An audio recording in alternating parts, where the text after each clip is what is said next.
برخی معتقدند که حضور زنان در جبهه‌های جنگ صرفاً جنبه ویترینی داره تا بلکه مردان و پسران علاقه بیشتری به حضور در ارتش داشته باشند. ولی آنچه مشخص است نقش زنان در ارتش تاریخچه‌ای دارد که به 400 سال پیش باز می‌گردد. در طول تاریخ زنان نقش‌های بسیاری در ارتش از جمله نگهبانی و حضور در جنگ‌ها داشتند.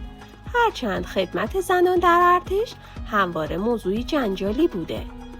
جنگیدن زنان در خط مقدم میدان‌های جنگ همچون مردان تنها راه حضور آنها نیست، بلکه برخی به عنوان امدادگر، پرستار در پشت جبهه‌های جنگ فعالیت می‌کنند. اما بعضی از کشورها از زنها صرفاً به دلیل زیباییشون استفاده می‌کنند و در واقع نوعی نیروی محرکه به حساب میان. این بار میخوام در مورد کشورهایی که حضور زنان در ارتششون نقش برجسته‌ای داره صحبت کنم. فقط قبل از هر چیز کانال رو سابسکرایب کنین تا از بقیه ویدیوها جا نمونین. آمریکا. حضور زنان توی ارتش آمریکا از وقتی جدی شد که ساخت موشک‌ها در ارتش تبدیل به یک اولویت شد. سربازان زن آمریکایی اولین بار به صورت ناشناس وارد ارتش می شدند، ولی به ندرت در سالهای بعد 14% از کل نیروی ارتش آمریکا را به خود اختصاص دادند. چک یکی از جدیدترین ارتش‌های دنیاست که زنان را به طور رسمی وارد ارتش کرده. سربازان زن در این کشور به ویژه در نیروی هوایی بسیار مهم و تأثیرگذار عمل کردند.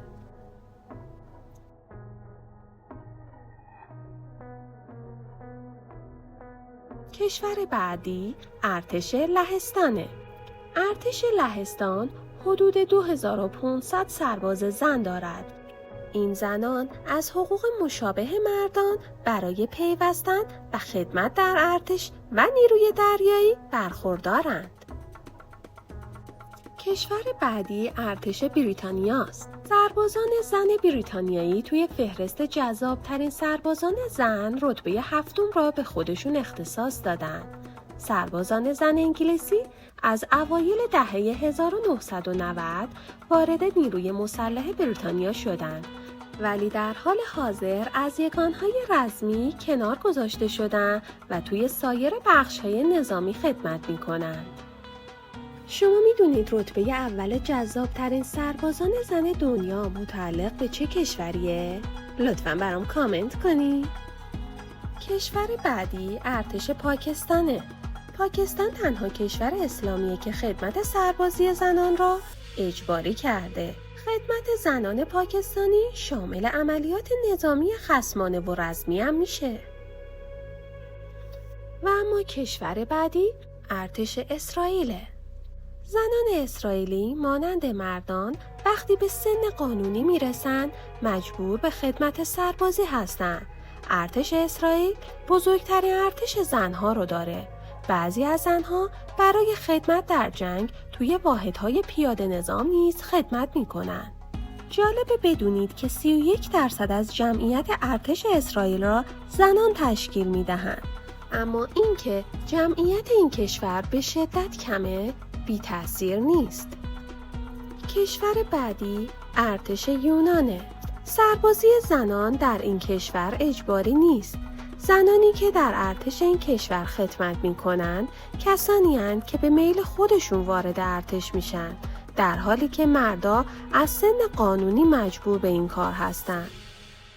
تا به حال به این موضوع فکر کردین که اگه خدمت سربازی توی کشور ما هم برای خانوما اختیاری بود، شما هم حضور پیدا می‌کردین؟ کشور بعدی ارتش استرالیاست. از سال 1899 زنان بخش قابل توجهی از جمعیت ارتش استرالیا را تشکیل میدن. در جنگ جهانی دوم زنان استرالیایی به عنوان یکی از ارکان اساسی نیروی دریایی ارتش استرالیا خدمت می‌کردند. در حال حاضر نیز در زمینه مأموریت‌های رزمی فعالیت می‌کنند، ولی بیشتر فعالیت آنها در بخش پرستاریه. کشور بعدی ارتش روسیه است. دختران روسی با توجه به چهره زیبا و جذابی که دارند، بیشتر به نظر میاد باید در عرصه مدلینگ فعالیت بکنند. ولی یک کم که به عقب برمیگردیم متوجه میشیم که زنان روسی در تاریخ بیشترین نقش رو در خدمت‌های نظامی ایفا می‌کردند. و در آخر ارتش کشور رومانی. زنان ارتش رومانی به عنوان جذابترین زنان در نظر گرفته شدند. یکی از مواردی که میتونیم به این موضوع اشاره کنیم که آقایون به خاطر حضور زنها به ارتش روی میارند، وجود جذابیت خاص در زنان ارتش رومانیه. ممنون از اینکه تا اینجا با من همراه بودین. امیدوارم خوشتون اومده باشه.